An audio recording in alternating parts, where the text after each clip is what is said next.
50 question challenge. Can you ace them all? 今のアナウンス聞き取れた？遅延とホームしかわからなかったんだけど。5番ホームの新幹線が悪天候の影響で約20分遅れるって言ってたよ。すごい。全部わかったの？それってまさに JLPT-N2 のリスニングで出るやつだよね。そうそう。こういうアナウンスって大体パターンがあって、まず理由を言ってから結果を言うんだよ。へえ。じゃあ、ためやによりが聞こえたら理由が来るってこと？その通り。そしてとなっておりますみたいなフレーズは、状況や次に取るべき行動を示すことが多いよ。それ、すごく役に立つ。前は早口の日本語アナウンスを聞くと、頭が真っ白になってたんだよね。一言一言すべて聞き取ろうとしなくていいよ。場所時間同士のキーワードに集中して。わかった。次のアナウンスで試してみる。大事な情報だけを拾い上げることに集中するね。いいね。あと、駅の騒音の中ではネイティブでも聞き逃すことがあるよ。よく頑張ってるよ。今のアナウンス聞き取れた？遅延とホームしかわからなかったんだけど。5番ホームの新幹線が悪天候の影響で約20分遅れるって言ってたよ。すごい。全部わかったの？それってまさに JLPT-N2 のリスニングで出るやつだよね。そうそう。こういうアナウンスって大体パターンがあって、まず理由を言ってから結果を言うんだよ。へえ。じゃあ、ためやによりが聞こえたら理由が来るってこと？その通り。そしてとなっておりますみたいなフレーズは、状況や次に取るべき行動を示すことが多いよ。それ、すごく役に立つ。前は早口の日本語アナウンスを聞くと、頭が真っ白になってたんだよね。一言一言すべて聞き取ろうとしなくていいよ。場所時間同士のキーワードに集中して。わかった。次のアナウンスで試してみる。大事な情報だけを拾い上げることに集中するね。いいね。あと、駅の騒音の中ではネイティブでも聞き逃すことがあるよ。よく頑張ってるよ。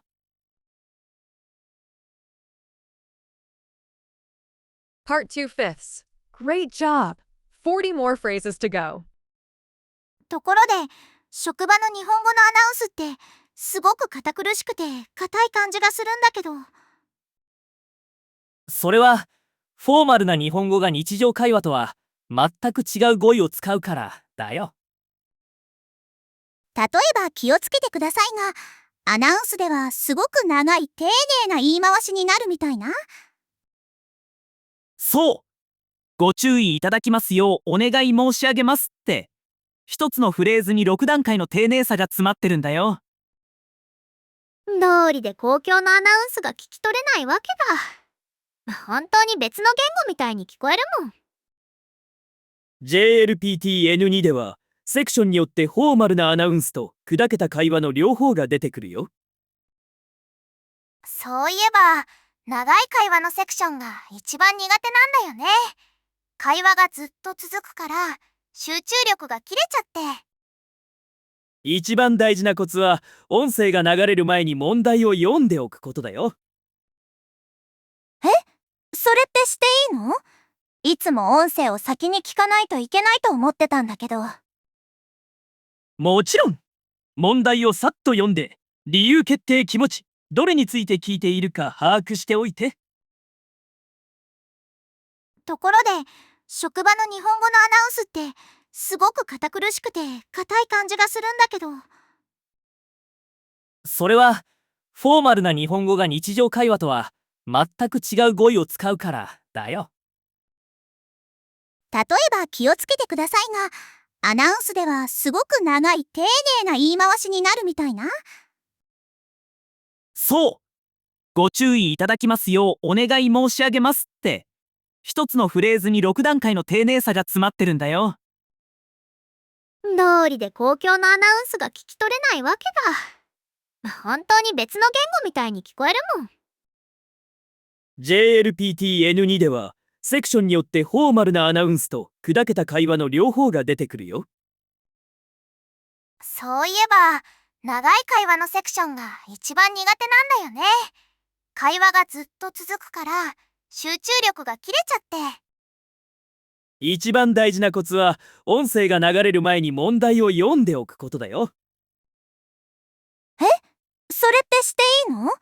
いつも音声を先に聞かないといけないと思ってたんだけど。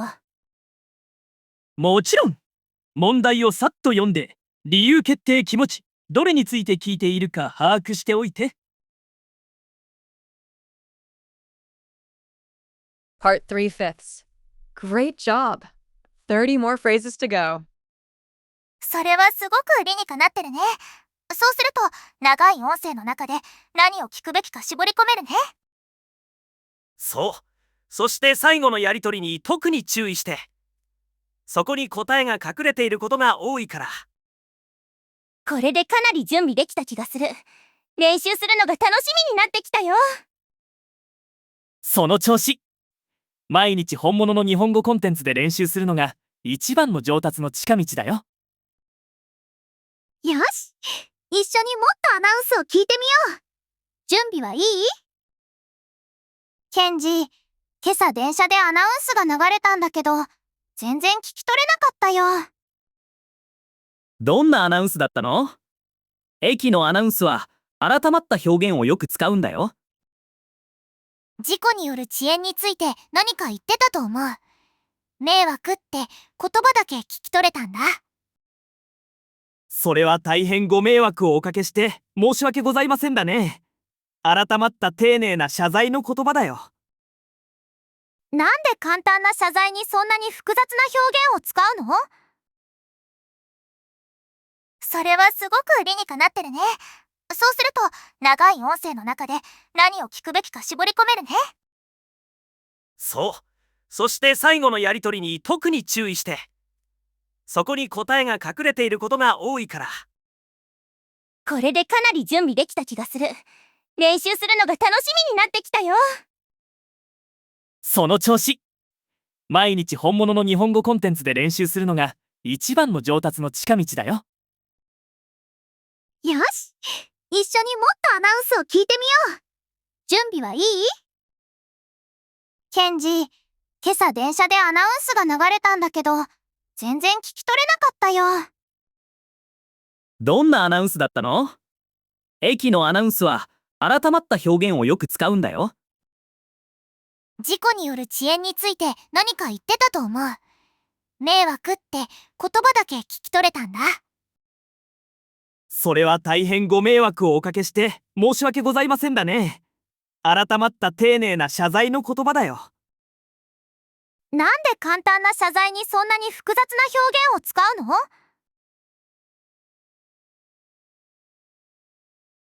？Part 4 fifths. Great job. 20 more phrases to go. 公共のアナウンスでは丁寧な言葉遣いが全乗客への敬意を示すんだ。このパターンを覚えることが N2 リスニングの鍵だよ。申し訳ございませんは、すみませんより丁寧ってこと？その通り。申し訳ございませんは改まった場面で、すみませんは日常的な場面で使うんだ。この違いを理解することが N2 では欠かせないよ。ケンジ、デパートのアナウンスを理解するのを手伝ってくれない？昨日買い物中にいくつか聞き逃してしまったんだ。もちろん。デパートでは閉店時間、特売、迷子のアナウンスがよくあるよ。どんなアナウンスだったの？ただいまよりで始まる長いアナウンスがあったんだ。今は分かったんだけど、残りで混乱してしまって。ただいまよりは文字通り今からすぐにという意味でアナウンスを始める決まり文句だよ。店内イベントや閉店のお知らせの前に使われるんだ。閉店と営業時間はどう？書いてあるのは見たことあるんだけど、聞こえてきた時に結びつかなかったんだよ。それらは N2 の重要な語彙だよ。閉店は閉まること。営業時間は店が開いている時間のことだね。早く話された時に漢字の複合語を聞き取るのが難しいんだよ。それはとても参考になった。これからは店のアナウンスを意識してもっと注意深く聞くようにするよ。公共のアナウンスでは丁寧な言葉遣いが全乗客への敬意を示すんだ。このパターンを覚えることが N2 リスニングの鍵だよ。申し訳ございませんは、すみませんより丁寧ってこと？その通り。申し訳ございませんは改まった場面で、すみませんは日常的な場面で使うんだ。この違いを理解することが N2 では欠かせないよ。ケンジ、デパートのアナウンスを理解するのを手伝ってくれない？昨日買い物中にいくつか聞き逃してしまったんだ。もちろん。デパートでは閉店時間、特売、迷子のアナウンスがよくあるよ。どんなアナウンスだったの？ただいまよりで始まる長いアナウンスがあったんだ。今は分かったんだけど、残りで混乱してしまって。ただいまよりは文字通り今からすぐにという意味でアナウンスを始める決まり文句だよ。店内イベントや閉店のお知らせの前に使われるんだ。閉店と営業時間はどう？書いてあるのは見たことあるんだけど、聞こえてきた時に結びつかなかったんだよ。それらは N2 の重要な語彙だよ。閉店は閉まること。営業時間は店が開いている時間のことだね。早く話された時に漢字の複合語を聞き取るのが難しいんだよ。それはとても参考になった。これからは店のアナウンスを意識してもっと注意深く聞くようにするよ。Part 5. Fifths. Great job. 10 more phrases to go. エマ、N2 では大学や学校のアナウンスもよく出るよ。そういう種類の練習はもうやった？あまりやってないんだよね。申請や手続きみたいな馴染みのない言葉がよく出てきて、特に難しいと感じるんだ。申請は申し込み、手続きは手順のことだよ。公式アナウンスに頻繁に出てくるから、セットで覚えておくといいよ。締め切りと期限も苦手で、どちらも期限に関係してるみたいで、いつも混同しちゃうんだよ。どちらも時間的な制限に関係するけど、締め切りは提出の期限で、期限は有効期間のことだよ。N2 リスニングではコンテキストが全てを決めるんだよ。新しい語彙を追いながら文脈の手がかりを聞き取るのは本当に難しいけど、少しずつ上達しているのを感じるよ。N2 でよく出るもう一つのジャンルは医療機関や病院のアナウンスだよ。なかなか難しい。改まった指示が含まれることが多いんだ。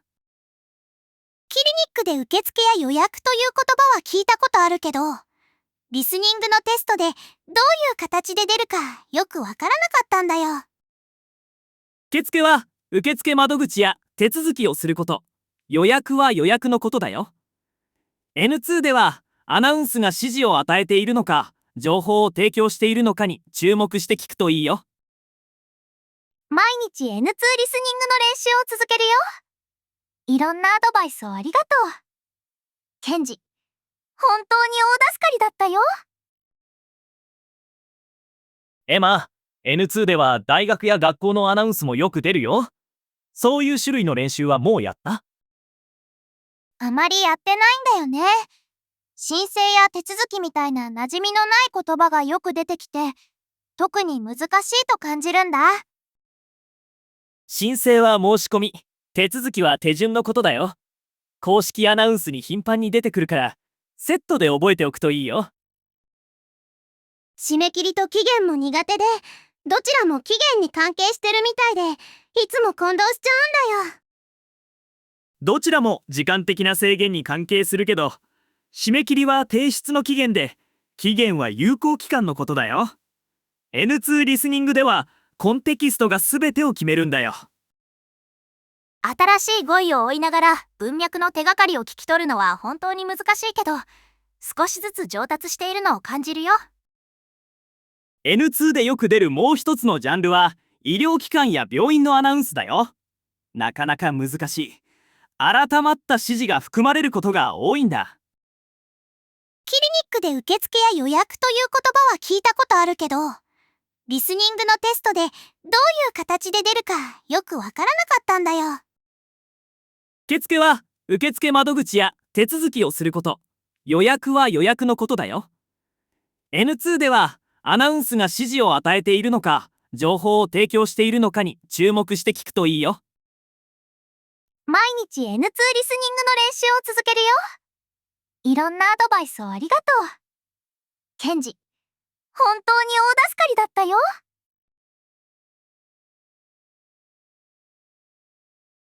Please subscribe, like, and turn on notifications.